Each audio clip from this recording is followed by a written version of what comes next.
Assalamualaikum warahmatullahi wabarakatuh. Waalaikumsalam. Saya Sylvia Melati, calon guru penggerak angkatan 11 akan mendemonstrasikan pra-observasi untuk aksi nyata modul 2.3. Sekarang saya sedang bersama Ibu Nisa, guru fisika. Assalamualaikum Bu Anissa. Waalaikumsalam Bu Sylvi. Bagaimana nih kabarnya hari ini? Alhamdulillah luar biasa baik. Iya. Baik ya Bu Nisa. Insya Allah alhamdulillah. Ya, saya di sini ingin melakukan pra-observasi terhadap pembelajaran yang akan Bu Nisa lakukan. Tujuannya untuk memperlancar, untuk meyakinkan Bu Nisa saat observasi nanti. Begitu ya Bu Nisa? Oke, siap Bu Sylvi. Saya memiliki beberapa pertanyaan Bu Nisa. Boleh ya saya tanya? Boleh. Oke. Terkait dengan tujuan pembelajaran Bu. Oh iya. Kira-kira tujuan pembelajarannya Bu Nisa waktu ngajar nanti apa Bu? Tujuan pembelajaran yang besok akan Iya. dilaksanakan ini melalui diskusi dan praktikum, anak-anak akan melaksanakan pengukuran menggunakan alat ukur, jangka sorong, dan mikrometer skrup. Harapannya dengan menggunakan alat ukur ini nanti anak-anak bisa menunjukkan penggunaan alat ukur yang akurat itu seperti apa. Itu berarti materinya pengukuran. Oh iya betul materi. Betul ya Bu ya? Iya betul. Keren sekali Bu Sylvi. Ini Bu, kalau untuk area pengembangannya Bu Nisa ingin mengembangkan area yang mana nih? Pengennya ke Mengembangkan apa? Alat oh iya ukur atau apa? mengembangkan penggunaan alat ukurnya supaya Jadi, mereka anak-anak ini dilatih untuk mengukur secara akurat mengukur secara akurat menggunakan alat ukur. Kalau boleh tahu alat ukurnya apa saja Bu Nisa? Kita pakai 2 besok rencananya, maunya jangka sorong sama mikrometer skrup. Soalnya ini kan kelas 10 ya Bu. Iya. Dulu waktu SMP itu mereka belum pernah menggunakan alat ukur itu secara langsung. Jadi pengennya yang sekarang biar bisa mempraktekkan, menggunakan, dan nantinya bisa sampai mengukur dengan akurat. Ada perbedaan nggak cara penggunaannya Bu Nisa? Dari jangka sorong sama mikrometer skrup ya tadi? Iya, jelas ada ya Bu, karena kalau dari nama mikro itu berarti kan lebih kecil. Jadi nanti alat ukur mikro ini pasti ketelitiannya lebih tinggi daripada jangka sorong. Kalau boleh saya tahu nanti kegiatannya anak-anak bagaimana Bu? Kegiatannya nanti mungkin diawali dengan masalah dulu. Nanti setelah kita kasih masalah, kita coba cari alternatif solusi penyelesaian masalahnya melalui diskusi. Setelah diskusi nanti mereka juga akan melaksanakan praktikum untuk mengambil data. Nah nanti kalau sudah selesai praktikum, harapannya mereka sudah bisa menggunakan alat ukur itu dengan baik. Praktikum berarti anak-anak menggunakan alat tersebut dengan objek tertentu, gitu ya? Betul. Objeknya disiapkan atau mereka bawa sendiri Bu Nisa? Kalau rencananya sih saya mau minta bantuan anak-anak aja untuk Iya. mencari objeknya ya, jadi biar tidak ada batasan untuk Iya. penggunaan objek waktu diukur itu nanti. Berarti anak-anak cari objeknya iya, terus betul. diukur gitu ya? Iya betul Bu Sylvi. Kalau begitu model yang digunakan oleh Bu Nisa apa ya? Rencananya PBL. Soalnya berangkat dari masalah kan ya Bu. Problem based learning ya? Yes, Masalahnya problem apa based Bu? Kemarin itu saya coba cari referensi berita ya Bu yang agak relate sama ya Zaman sekarang. zaman sekarang, tapi ini nggak zaman sekarang banget sih Bu. Soalnya berita ini tentang kecelakaan gitu Bu. Nah ada kecelakaan truk gitu ya awalnya, ada kecelakaan truk. Nah ternyata kecelakaan truk ini kan pasti ada sebabnya. Nah ternyata sebabnya itu karena ada baut yang tidak sesuai ukurannya, tapi tetap dipaksakan digunakan oleh truk ini. Akhirnya kan ya sesuatu yang nggak sesuai dipaksakan akhirnya kan nggak baik ya Bu. Jadi ternyata itu yang di perjalanan patah, akhirnya tiba-tiba truknya berhenti, dari belakang ada yang laju banget, nabrak dong ya Bu, kayak gitu peristiwanya. Ada kecelakaan. Nah ternyata kecelakaan ini asal muasalnya karena si baut yang tidak sesuai itu tadi. Nah kan dari situ kan ada masalah ya Bu, masalah bautnya yang nggak sesuai, berarti pengukurannya kan nggak akurat kayak gitu. Nah dari masalah itu tadi nanti kita mau cari solusi gimana sih caranya biar kalau misalnya mau pakai baut sama ini itu nggak sampai kecelakaan misalnya. Ini contoh kecil aja kan ya Bu. Nanti harapannya mereka bisa mengukur secara akurat. Terus kalau udah mengukur secara akurat kan kedepannya bisa antisipasi kayak gini tadi. Supaya tidak terulang lagi. Benar, Bu. Itu ya. Jadi ada manfaatnya untuk mereka gitu ya. Bu, benar. Kalau strategi yang Bu Nisa gunakan apa Bu? Saya kayaknya pakainya pembelajaran berdiferensiasi ya Bu. Pembelajaran berdiferensiasi. Saya coba memfasilitasi gaya belajar mereka dengan konten yang saya buat. Jadi saya mencoba membuat konten yang memfasilitasi gaya belajar peserta didik. Kalau boleh tahu kontennya seperti apa? Karena kemarin saya mendapatkan hasil asesmen dari BK untuk kondisi kelas ini, saya menemukan ada beberapa gaya belajar di situ ternyata ada yang kinestetik, audio, visual kayak gitu Bu. Jadi akhirnya saya coba buat konten yang memfasilitasi gaya-gaya belajar tersebut. Kayak misalnya saya bikin media pembelajaran gitu Bu ya. Medianya ini mungkin bisa pakai Canva presentation kayak gitu ya Bu. Nah dalam Canva presentationnya itu nanti sudah saya selipkan video untuk anak visual. Untuk anak visual, saya selipkan audio juga, terus saya selipkan praktikum ya, LKPD untuk praktikum memfasilitasi anak-anak dari kinestetik kayak gitu Bu. Sudah dipersiapkan dengan matang ya? Iya, insya Allah ya Bu Silvi. Kalau untuk penilaiannya sudah disiapkan juga Bu Nisa? Oh iya, ada.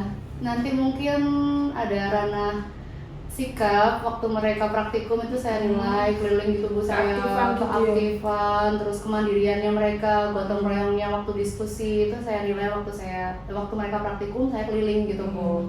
Kayak gitu sih. Terus nanti di akhir juga ada yang pengetahuan, saya sediakan quizzes. Nah quizesnya nanti itu ada level-level soal pengetahuan yang mungkin bisa digunakan di akhir ya Bu ketika sudah melaksanakan kegiatan pembelajarannya. Berarti kalau sudah selesai level 1 lanjut lagi gitu Bu penilaiannya? Itu seperti apa? Yang quizesnya itu? Yang quizesnya ini nanti kalau misalnya sudah dapat hasilnya, itu nanti kan kita tahu pemahaman mereka sudah sejauh mana. Nah nanti kalau misalnya masih ada, biasanya ada analisisnya kan Bu ya di quiz itu. Jadi ada yang misalnya ini kurang tepat, banyak yang salah di part ini. Nah nanti mungkin yang di banyak yang salah itu bisa kita ulang lagi materinya atau tidak lanjutin lagi kayak gitu. Kelas apa Bu Nisa ini yang mau dipakai? Rencananya besok itu 10D ya Bu. Di jam ke-78. Berarti besok saya akan ke kelasnya Bu Nisa untuk mengamati hal-hal yang sudah saya tanyakan tadi Bu Nisa. Oh iya boleh banget.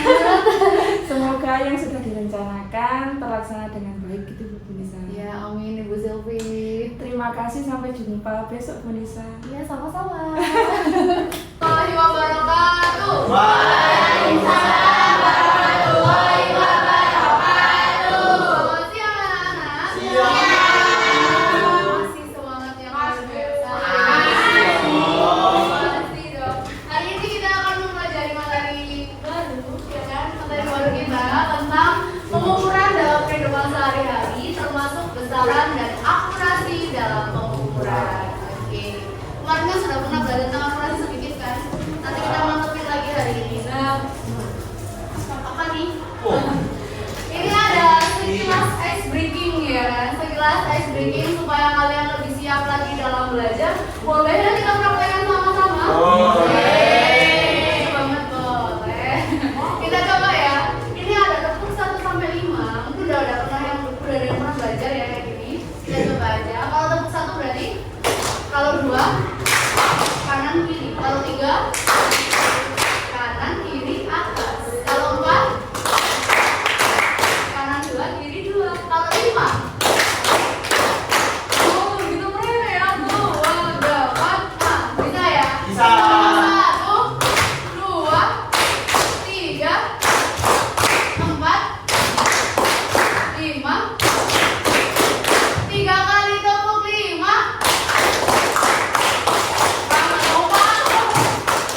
Oke, dong, kan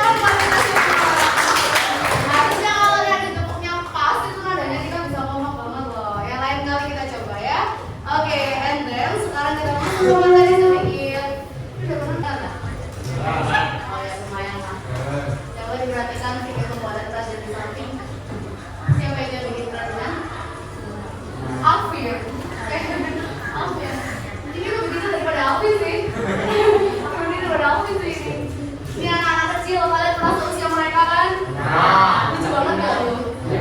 Kalian pernah seusia itu loh? Lucu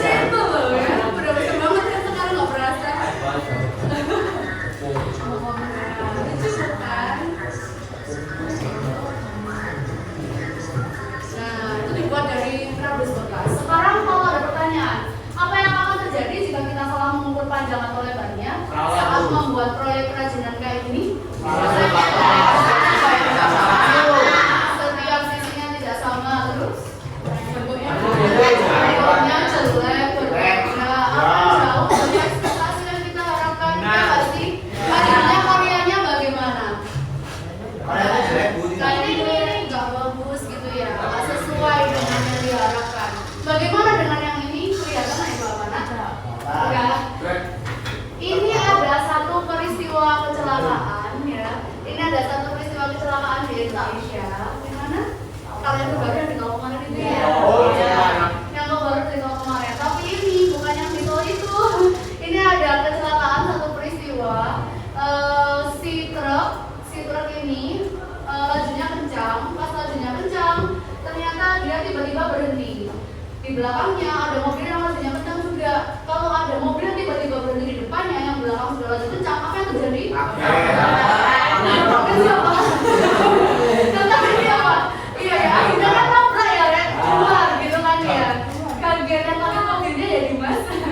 Nah akhirnya karena si truk ini tadi tiba-tiba berhenti, yang belakang juga nggak tahu kenapa dia berhenti, ya nggak sengaja akhirnya ditabrak dong ya. Ternyata ada penyebabnya si truk ini tiba-tiba berhenti yang depan itu. Kira-kira apa penyebabnya kalau jalan kayak ini? Ada kucing lewat, bisa jadi nggak kelihatan soalnya dari sono ya. Terus ada orang menyeberang tiba-tiba. Ada orang menyeberang tiba-tiba, masya Allah malam-malam. Selamat gak sih? Malam-malam ada orang menyeberang ya tiba ya. Kan? Mesinnya langsung mati. Mesinnya langsung mati. Ternyata setelah diselidiki. Orangnya Kenapa? Ngantuk. Ya bisa jadi itu jadi salah satu faktor. Bisa jadi itu jadi salah satu faktor. Kalau pada truk yang muatannya banyak kayak gini, bisa jadi juga karena muatannya yang berlebihan. Sesuai standar. Tidak sesuai standar. Dan kebetulan di berita yang ini ternyata ada mur dan baut ya, yang ukurannya nggak sesuai di truk itu tadi. Akhirnya apa? Patah. Kan baut sama murnya nggak sesuai. Jadi akhirnya karena nggak sesuai, masalahnya di mana sih? Nggak baik kan ya? Jadi yang mana tuh ya? Akhirnya patah. Nah karena dia patah, tiba-tiba akhirnya dia berhenti. Berhentinya dia bikin kecelakaan karena ada kendaraan lain yang lajunya cepat di belakang, gitu ya, gengs.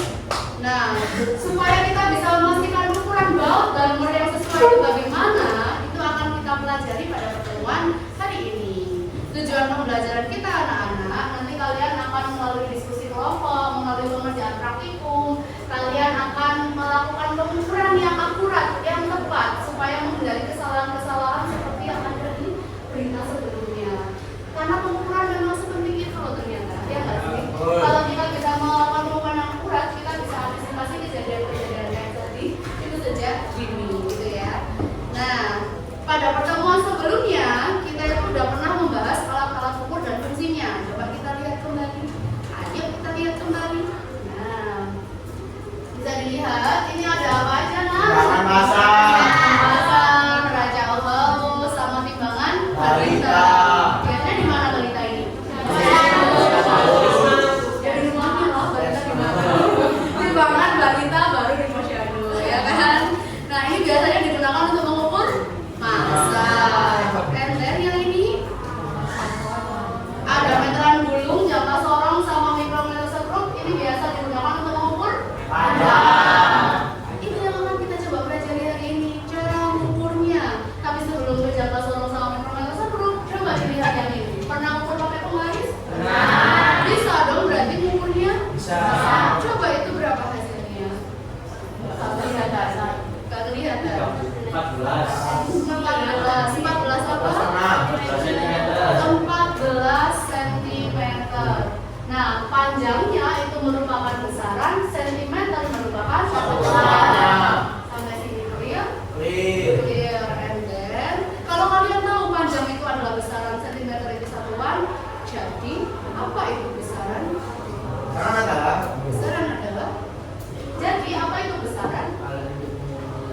Tadi kalian bilang panjang itu besaran bu, sentimeter itu satuan bu. Jadi apa itu besaran?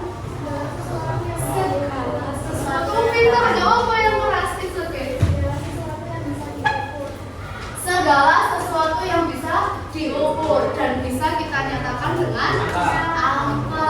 Itu namanya besaran pinter. Terus yang kedua, apa itu satuan?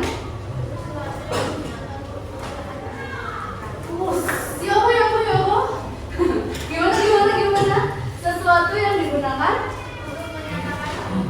Sesuatu yang digunakan untuk menyatakan hasil dari pengukuran. Atau boleh nggak sih kita bilang standar? Ya, standar yang kita gunakan untuk menyatakan suatu besaran. Jadi setiap besaran punya standarnya masing-masing. Standarnya besaran panjang yakni sentimeter, meter. Standarnya besaran waktu, standarnya besaran masa, selanjutnya untuk lebih memahami lagi tentang besaran. Ini ada satu video yang bisa kalian bantu untuk lihat ya. Oke, coba kita lihat sama-sama terlebih dahulu. Warahmatullahi wabarakatuh. Bertemu lagi dengan saya Surya Wikartono. Saya berasal dari Sincon School Surabaya. Hari ini saya akan menjelaskan materi tentang besaran dan satuan. Video ini saya perlu untuk menyelesaikan tugas bersama saya. Oke, bisa kita mulai. Pertama-tama kita harus mengenal apa itu besaran. Karena saudara sedikit mengenal tentang besaran ya. Sebagai physical quantities, memiliki definisi segala sesuatu yang dapat kita ukur dan dinyatakan dengan angka. Contohnya, apabila saya mengukur tinggi badan saya, tinggi badan merupakan sebuah besaran dan dapat dinyatakan dengan angka, misalnya 170 cm. Suhu tubuh juga merupakan besaran dan dapat dinyatakan dengan angka. Contohnya 36 derajat Celcius. Oke, kita akan bertanya, mengapa sebuah besaran harus dinyatakan dengan angka? Apa sih sebuah besaran harus dinyatakan dengan angka? Kata sifat saja. Apa nggak boleh pakai kata sifat? Tidak bisa digunakan karena kata sifat itu terbatas. Contohnya, sepatu saya ukurannya kecil, badan saya ukurannya sedang, mobil ini ukurannya besar. Kalau bus ini besar. bagaimana dengan pesawat terbang? Amat besar. Anggarannya Bandaranya sangat amat besar. bagaimana dengan sebuah kota? Kotanya luar biasa besar. Provinsi Jawa Timur, Negara, negara, benua, dunia, sampai kata surya. kita sudah kehabisan kata-kata untuk mengungkapkan Kehabisan kata kan untuk membandingkannya. apabila kita ingin menyatakan ukuran benda tadi dengan angka, maka tidak akan ada masalah sama sekali. Contohnya, tinggi badan saya 170 cm. Panjang mobil ini adalah 4,5 meter. Panjang bus ini 15 meter. Panjang pesawat terbang 50 meter, dan seterusnya. Tidak peduli sekecil atau sebesar apapun benda yang kita akan selalu bisa menyatakan dengan angka. Untuk besaran-besaran yang memiliki satuan tersebut bisa digunakan sebagai skala mengenai. Namun, mengapa harus memiliki satuan baru? Misalkan jika saya mengatakan tinggi badan saya adalah 1,7 meter, maka seluruh orang di dunia, contohnya Amerika, di Jepang, atau di Eropa, saya akan mengerti bahwa tinggi badan saya adalah 1,7 meter. Dan yang dipakai dan dimengerti oleh seluruh orang di dunia ini sering disebut sebagai satuan internasional. Dalam bidang fisika, biasanya Intinya dalam video ini itu menjelaskan satuan itu apa, besaran itu apa. Kenapa sih besaran itu harus dinyatakan dengan angka? Karena kalau kita pakai kata sifat, tadi seperti yang kalian lihat, kata sifat itu terbatas, punya batasan. Tapi kalau angka kan tidak terbatas ya. Dan nilainya jelas, dimanapun kalian bisa aja sama. Kalau kita pakai satuan yang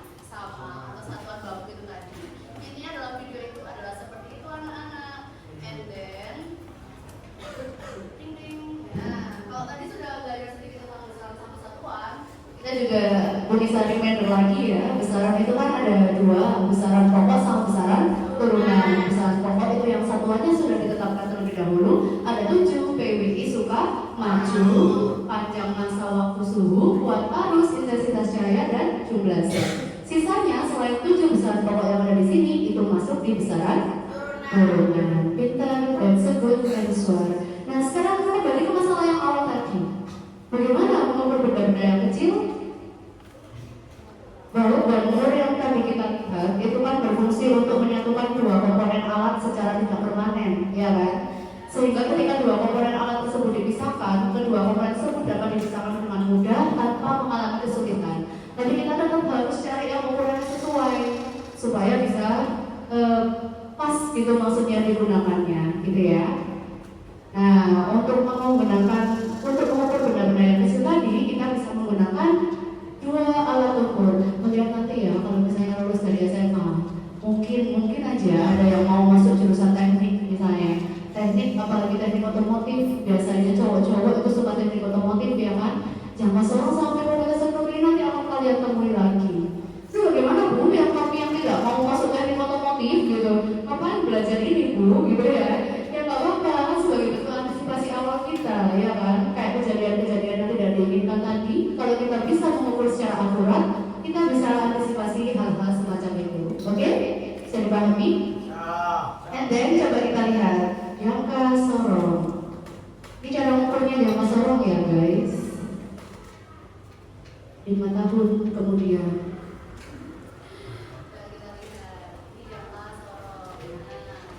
Jangka sorong. Udah bisa cara ukurnya? Ada skala utama sama skala radius. Oke, good. Kita mau coba ukur misalnya aeroblock, balok ya. Kalau di sini kita mampatkan dulu ukurannya. Nah, kita bisa mengukurnya dengan melihat skala yang ada pada jangka sorongnya.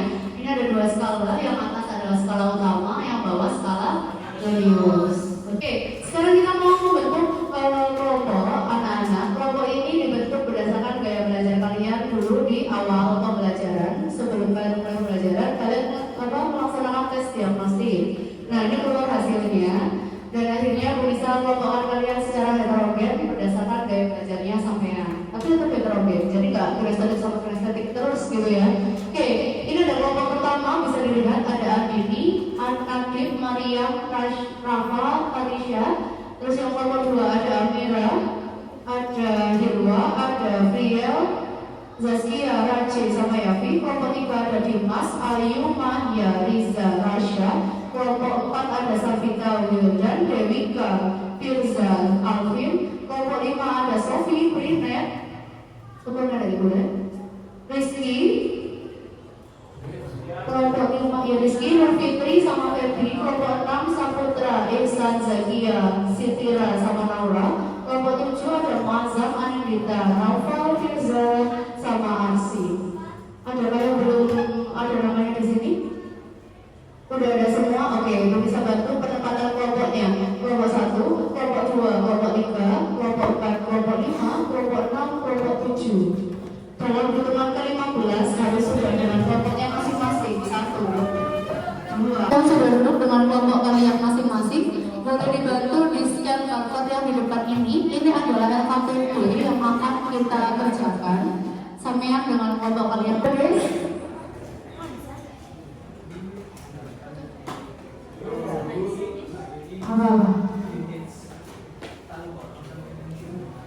Secara akurat.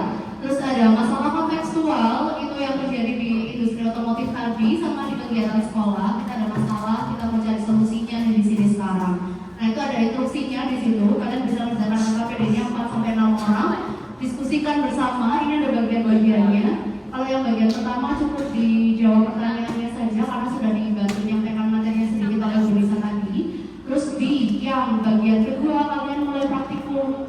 Nah itu kalian bisa mengukur diameter dalam tutup botol, luar tutup botol, panjang botol, tebal buku, lebar buku, panjang buku.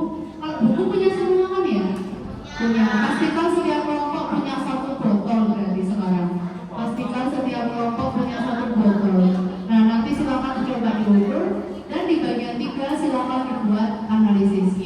Oke, kelompok pertama boleh ke sini.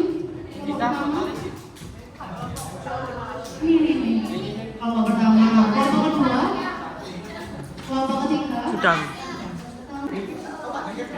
Tiga nih ya, kan di menggunakan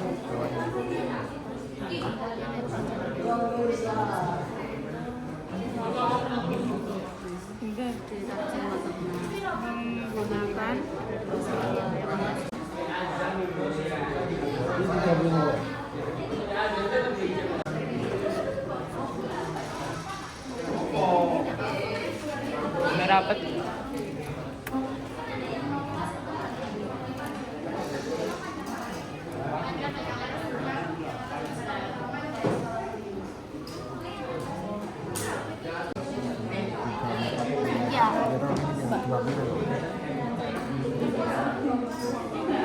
Selesai semuanya. Sebagian ada yang sudah, ada yang belum. Tapi karena kita dibatasi oleh waktu, tetap harus ada yang mewakili untuk menyampaikan hasil diskusi mereka pada siang hari ini. Boleh mungkin ya, boleh angkat tangan barangkali ada yang mau mewakili untuk maju. Kita mau kita. Wah, boleh banget. Ya, boleh mewakili duluan. Ini ada mikrofon. Boleh, kesini silakan. Tidak bernyanyi loh ya. Tidak bernyanyi, oke? Lanjut. Mungkin bisa warahmatullahi wabarakatuh. Waalaikumsalam warahmatullahi wabarakatuh. Kami dari kelompok 3 ingin menyampaikan hasil dari diskusi kami. Yang pertama ada tentang definisi singkatnya ya, yang akan dijelaskan oleh Ainas. Mas, kamu tidak dulu.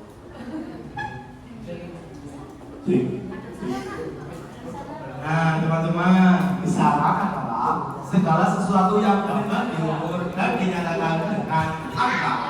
Satuannya standar yang dinyatakan untuk menyatakan besar. Nah, selanjutnya ada 3 contoh besaran pokok dalam fisika dan satuan internasionalnya. Nih akan disebutkan oleh Mas Baik.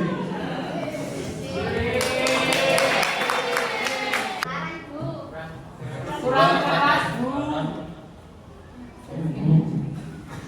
Satuannya win. Tiga angka besaran massa. Satuannya Beri tangan. Selanjutnya ada nomor 3 yang mengapa penting menggunakan alat ukur yang tepat dalam pengukurannya akan dijelaskan oleh Ayu.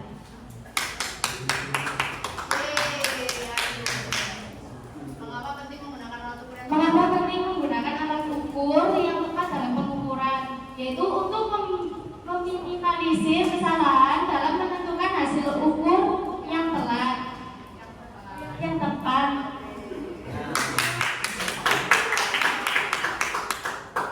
Untuk selanjutnya adalah kita bareng-bareng untuk mengukur suatu benda menggunakan alat ukur jama sorong yang akan dijelaskan oleh Maya.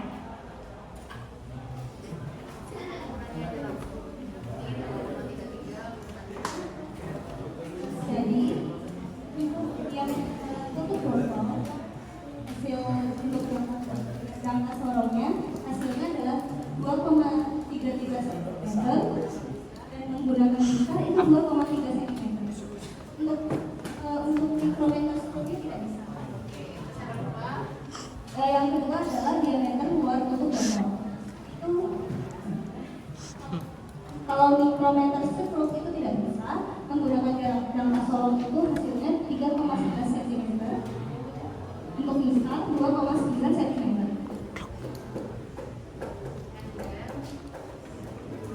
Terima kasih, itu adalah hasil dari diskusi dari kelompok kami. Wassalamualaikum warahmatullahi wabarakatuh. Maaf nanti Raffi lihat bisa. Nah, untuk menganalisa sebetulnya nggak bisa semua sama hasil tabel dari kelompok ini. Bagaimana bisa? Karena hasil pengukurannya itu mendekati nilai yang sebenarnya. Kenapa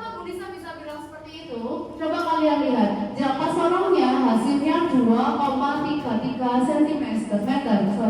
Sementara mistarnya ketemu 2,3 cm. Hampir mirip kan? Nah, kalau sudah hampir mirip kayak gini berarti kan mendekati nilai hasil pengukurannya akurat dan benar atau tepat itu tadi.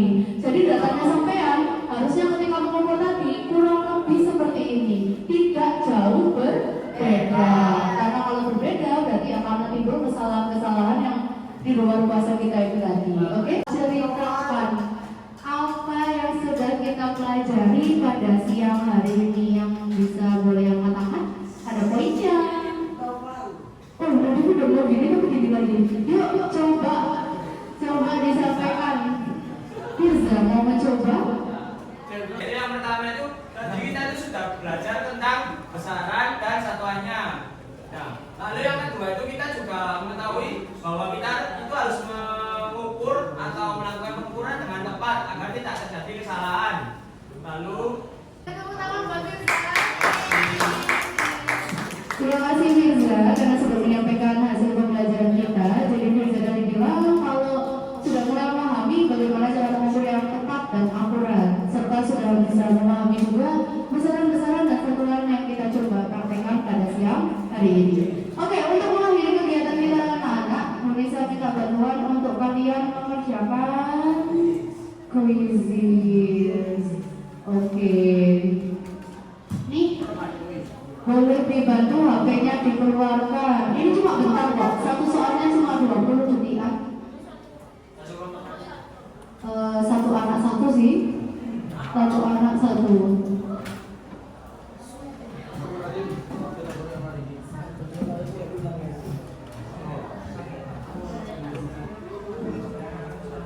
Oke.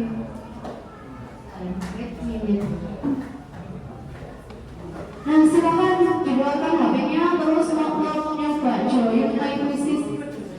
Makasih. Bisa kayak juga bisa.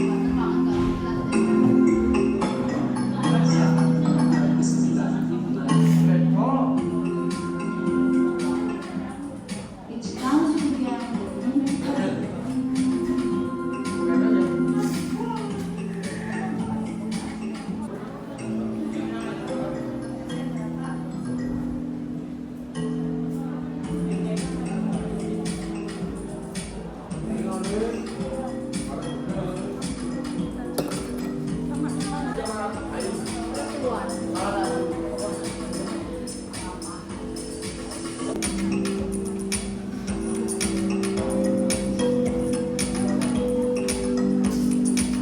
Oke, juara satunya ada Dimas. Kasih tepuk tangan buat Dimas.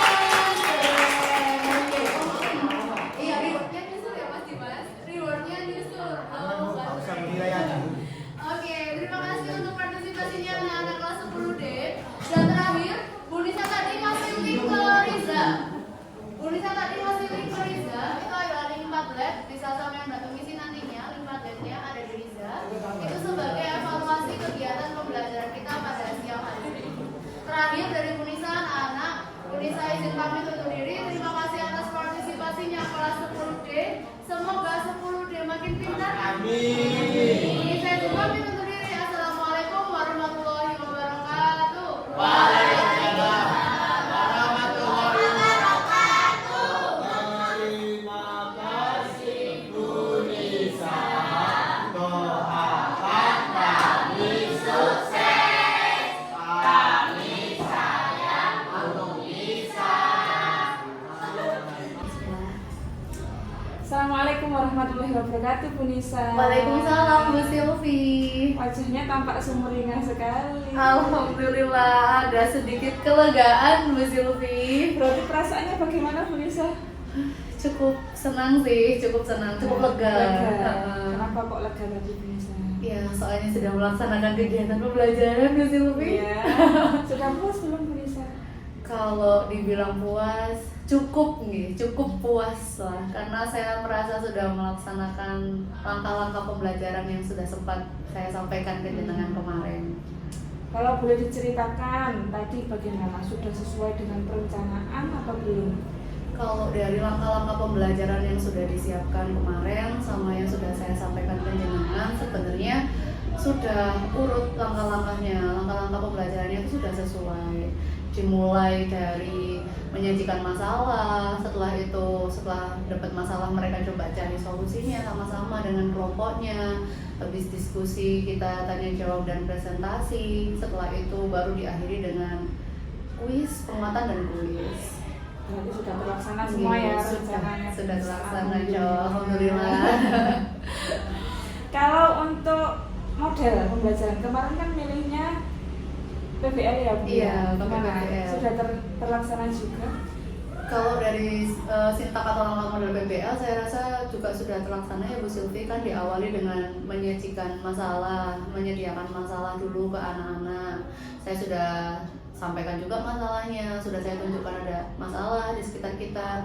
Kemudian setelah itu mereka mencoba mencari alternatif solusinya melalui diskusi dan praktikum. Alhamdulillah, itu juga sudah nampak dalam catatan saya Bu Nisa bahwa PBL sudah ada, permasalahannya sudah ada, terus solusinya juga mereka sudah bisa menggalinya melalui apa tadi? Praktikum dan diskusi ya? Iya, ada diskusi juga tadi. Kalau menurut Bu Nisa, ada tidak hambatan yang Bu Nisa alami waktu proses pembelajaran tadi? Kan tadi ada tahapan juga pembentukan kelompok ya Bu Sylvie. Saya tuh kemarin sudah mencoba merencanakan pembentukan kelompoknya itu secara heterogen berdasarkan gaya belajar. Harapannya nanti setiap kelompok kan jadi punya macam-macam gaya belajar yang bisa saling melengkapi, harapannya begitu. Tapi ternyata waktu diskusi dan pelaksanaannya tadi itu kelihatan ada kelompok yang unggul dalam artian cepet banget menyelesaikan, tapi ada juga kelompok yang tertinggal, jadi terakhir banget menyelesaikannya. Jadi selesainya mereka tuh jadi nggak sama kayak gitu Bu Sylvie. Kemampuannya nggak sama? Iya, kayaknya mungkin karena pembagian kelompoknya saya berdasarkan gaya belajar, akhirnya kan hanya fasilitas gaya belajar saja yang saya berikan. Sementara saya tidak memikirkan kemampuan awalnya. Nah, kalau tadi dari awal saya memikirkan kemampuan awal, mungkin bisa dibentuk secara heterogen berdasarkan kemampuan awalnya. Berarti masalah tadi disebabkan oleh apa Bu Nisa? Iya, sepertinya karena kemampuan awal peserta didiknya berbeda-beda dalam setiap kelompok, sehingga kurang bisa menyatu dan jadi nggak cepet banget selesainya kayak gitu. Kalau sudah diketahui permasalahannya ada di situ, kira-kira solusinya untuk pembelajaran ke depan bagaimana? Mungkin saya akan coba ngasih pretest post-test ya Bu Sylvie, karena mungkin dari pretest bisa mengukur kemampuan awal mereka.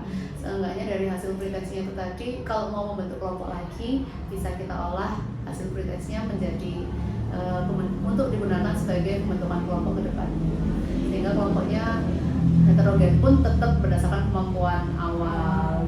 Sudah diketahui kemampuan awalnya. Iya, betul. Kira-kira kapan nih Bu Nisa mau melaksanakan solusi yang Bu Nisa rencanakan tadi tindak lanjutnya? Kalau dari hasil kegiatannya kan baru selesai ya Bu, jadi mungkin saya analisis dulu hasil pengerjaan KPD-nya anak-anak. Setelah hasil analisisnya selesai, baru saya coba buat perencanaan sehingga kedepannya lebih terarah dan terukur lagi. Mungkin bisa mulai minggu depan, saya coba analisis dulu minggu ini ya Bu. Wah, Masya Allah, gercep sekali ya Bu. Iya. Sekarang tahu hasilnya, tahu solusinya, tindak lanjutnya langsung minggu depan. Iya, saya usahakan ya Bu. Semoga nanti apa yang sudah direncanakan dan ditindaklanjuti berjalan dengan lancar. Nanti kalau saya punya waktu, kalau Bu Nisa berkenan, saya mau ikut ke kelasnya Bu Nisa lagi. Itulah ya Bu Nisa. Boleh banget. Kan jadi pembelajaran untuk saya ya. Iya, Bu. saya juga ikut belajar sama-sama Bu Nisa ini. Aduh, terima kasih banyak Ibu. Terima kasih hari ini, semoga sukses untuk kedepannya. Assalamualaikum warahmatullahi wabarakatuh. Waalaikumsalam warahmatullahi wabarakatuh.